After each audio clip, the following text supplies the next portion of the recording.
మన రక్షకుడైన యేసుక్రీస్తు నామంలో అందరికీ వందనాలండి.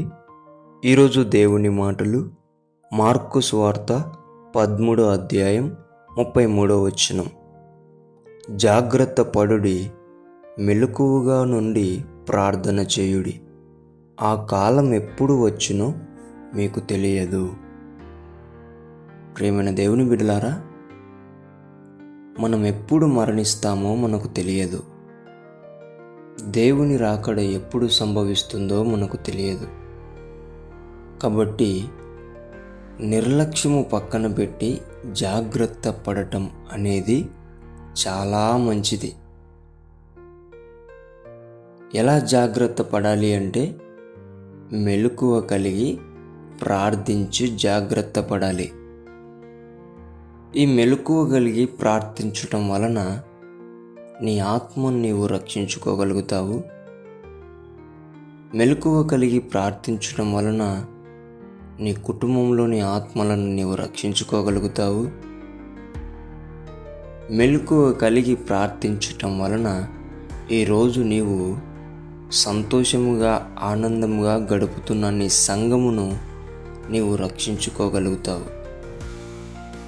అలా కాదని చెప్పేసి సోమరితనముగా, నిర్లక్ష్యతనముగా, భయము లేనితనముగా నీవు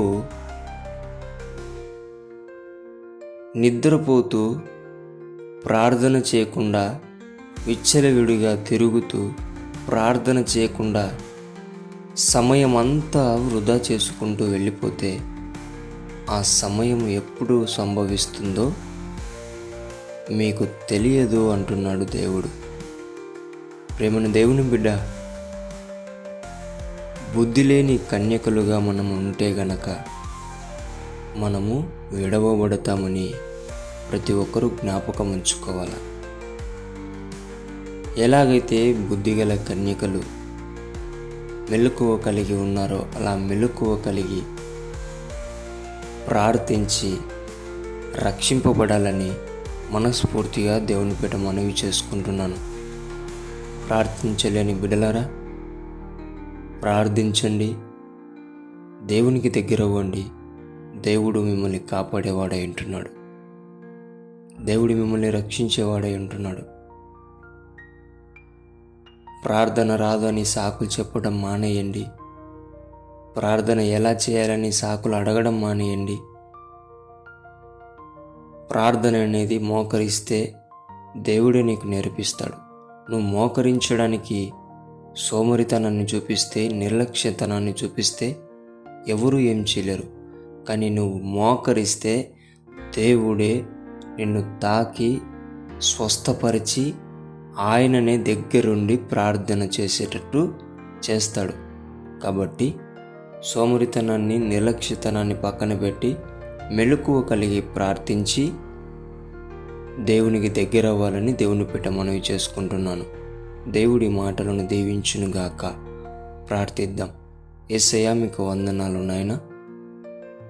ప్రార్థించలేని మా జీవితాలను ప్రభువా నీ దగ్గర పెట్టడానికి కూడా సిగ్గు తోచుచున్నది ప్రభువా. మమ్మలను క్షమించండి నాయనా. నీవు మా పట్ల, మా కుటుంబాల పట్ల, సంఘముల పట్ల నువ్వు చేస్తున్న కార్యములు, అద్భుతములు మరెన్నో తండ్రి. కానీ మేము ప్రార్థించలేని వారిగా ఉంటున్నామయ్యా. క్షమించండి నాయన.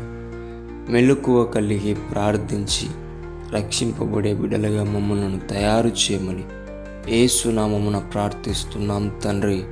ఆమేన్.